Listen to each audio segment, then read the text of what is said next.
Let's talk about the list. Daniel, in the list the FA chairman put out, obviously Iñaki is the biggest. Which is the second most important name you saw in that list? Mohammed Salisu. Mohammed Salisu. By far. Before Tariq Lamptey. Before Tariq Lamptey. Mohammed Salisu. For me, I'll put, in terms of importance to this team, I'll put Mohammed Salisu at the top. Salisu even before Iñaki? Yes, for me. Seriously? Yes. And wow. It's because, look, first of all, when you, in these things, you have to look at how Otoado wants to shape up. And if you look at the 6 games he's played, he experimented a 3-back system against Nigeria. We went to the Kirin Cup in Japan, the 4-nation tournament. In both games, he used a 3-back system. Even in the Madagascar, the first AFCON qualifier against Madagascar, there were portions in the game where our build-up play was from a 3-back system. You've seen him, when he's played that 3-back system, he's always used Gideon Mensah, who is a natural left back, as the left-sided centre back. And it just shows you how much he's wanted a pure or a natural left-sided centre back. Okay. In modern day football, like it's such a sought after attribute. Central defenders who are left-footed, because we all know the importance of playing from the back these days. It's a split second can create a chance, they can make a chance. And for right-footed players who play on that side, their passing angles are they are not as good as a left. They can't see a pass, or they can't execute a pass as well as left-footed centre back. So, especially playing on their natural side. So that is why you need somebody like Salisu, who is very used to that position, who is very good on the ball. He can drive through the middle. He has a good passing range, a good passing ability. So he walks into this team for me. And you see, all these players, not just Salisu, you need. And I think that's where I need to commend the GFA, and you can also commend the technical team. When you look at the individual players and their profiles, these are guys who can play in a number of different positions. So I can give you an example. When Ghana faced Nigeria in the second leg of the playoff game, in the first half, they started with a 4-back system. When they wanted to change to a 3-back, they had to make 3 substitutions at halftime in order to change to the 3-back.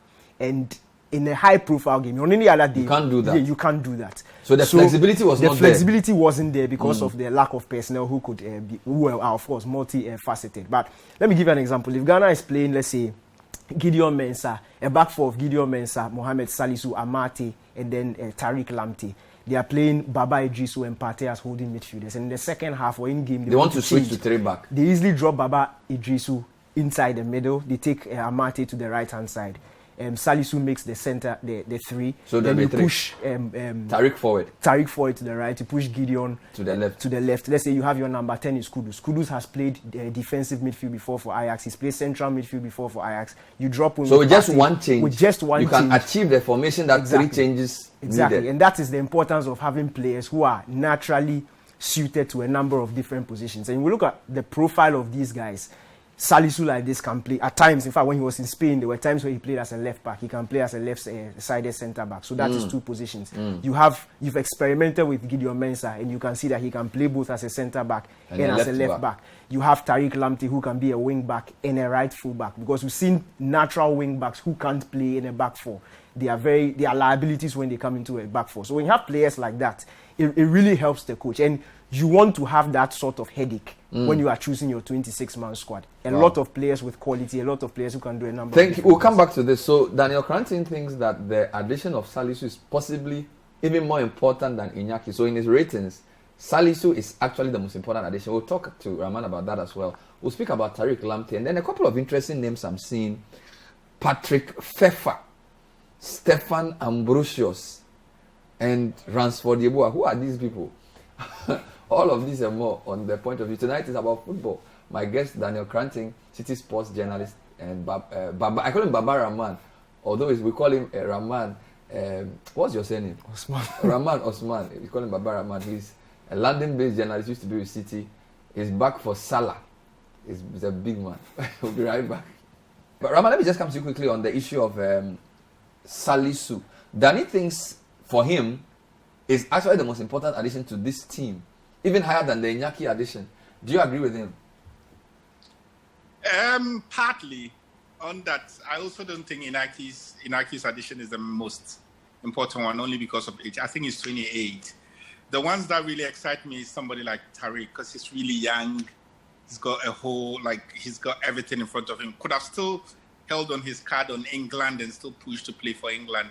But he's thrown that away quickly and decided to come to Ghana. And age is on his side. You'd bet to think that his best years as a footballer are still ahead of him. If we do get Edin Ketia and Callum also, that means that we are getting young players that we can get the best out of them for the next 10 years. Same with Salisu also. So, yeah, Inaki is good, especially on short term and going to the World Cup and the excitement he brings and the pedigree he brings and the difference he brings, because as Ghanaians, we like different and new things, and those kind of things ginger us up. But I think on the long term, as a country, and what the benefits of these young players who are just about taking off in their career, deciding to play for us, is what really, it's the importance. On the tactical flexibility and all that, I just think that when you're going to a major tournament like the World Cup, most coaches don't try to do the tweaking he's talking about, like moving from 3 at the back to 4. Normally what coaches do is that they go on a system, they work on the system, and they perfect the system based on the players they have, and then they go into the competition. Like when France went to the World Cup and won the World Cup, they played a counter-attacking system of football where they didn't need the ball, but they used the pace of players like Kylian Mbappe, Antoine Griezmann, and they used a decoy in Olivier Giroud, who didn't score a goal in the tournament, was one of the best players for France. So in the end, it's more about just finding something that works for you and brings the strength. But I think on that point, I think, Daniel, that's why you're saying that it looks like this coach wants to play a system, and he's looking for players who fit into that system. Exactly. So that's what I'm saying, that it's quite risky to especially in a major tournament like the World Cup, to twist and turn, mostly given the evidence that's been passed and written. People find, like, so classical example, England. When England got to the semis of the World Cup, they played a 3 at the back, and anytime England also did very well under Southgate, is because he's always played with the handbrakes on, with 3 defenders, 2 holding midfielders in Rice and Phillips. Just that's what has worked for him, and even though he gets a lot of bashing, it's the system that he trusts. So can we say that this coach wants to do 3 back? Is that what? Because is that the impression we get?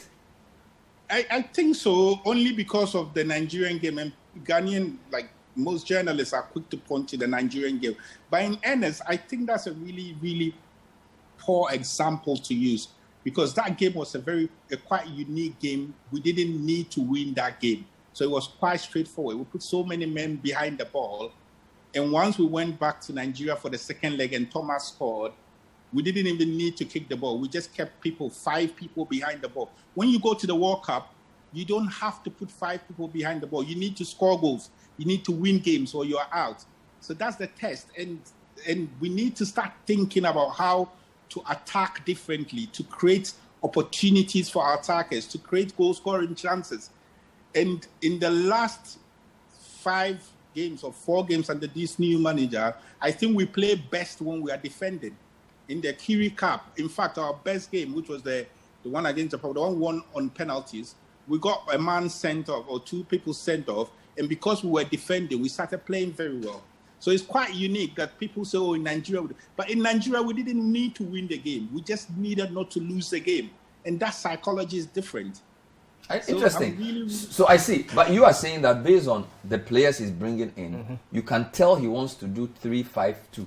Yeah, 3-5-2 or 3-4-3, because it's a trend. It's not just the second leg against Nigeria. The first leg against Nigeria, our attacking build-up was per 3-back system. So when we're building from the back, you had Baba dropping in to make a back 3, and then we built.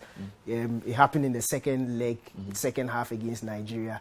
It happened, I've mentioned the 2 Kirin Cup games. And you see, the reason why I'm very sure that that's what he's going for, if you have 2 games which you are going to use to as dress rehearsals for the World Cup, you are going to test your mettle.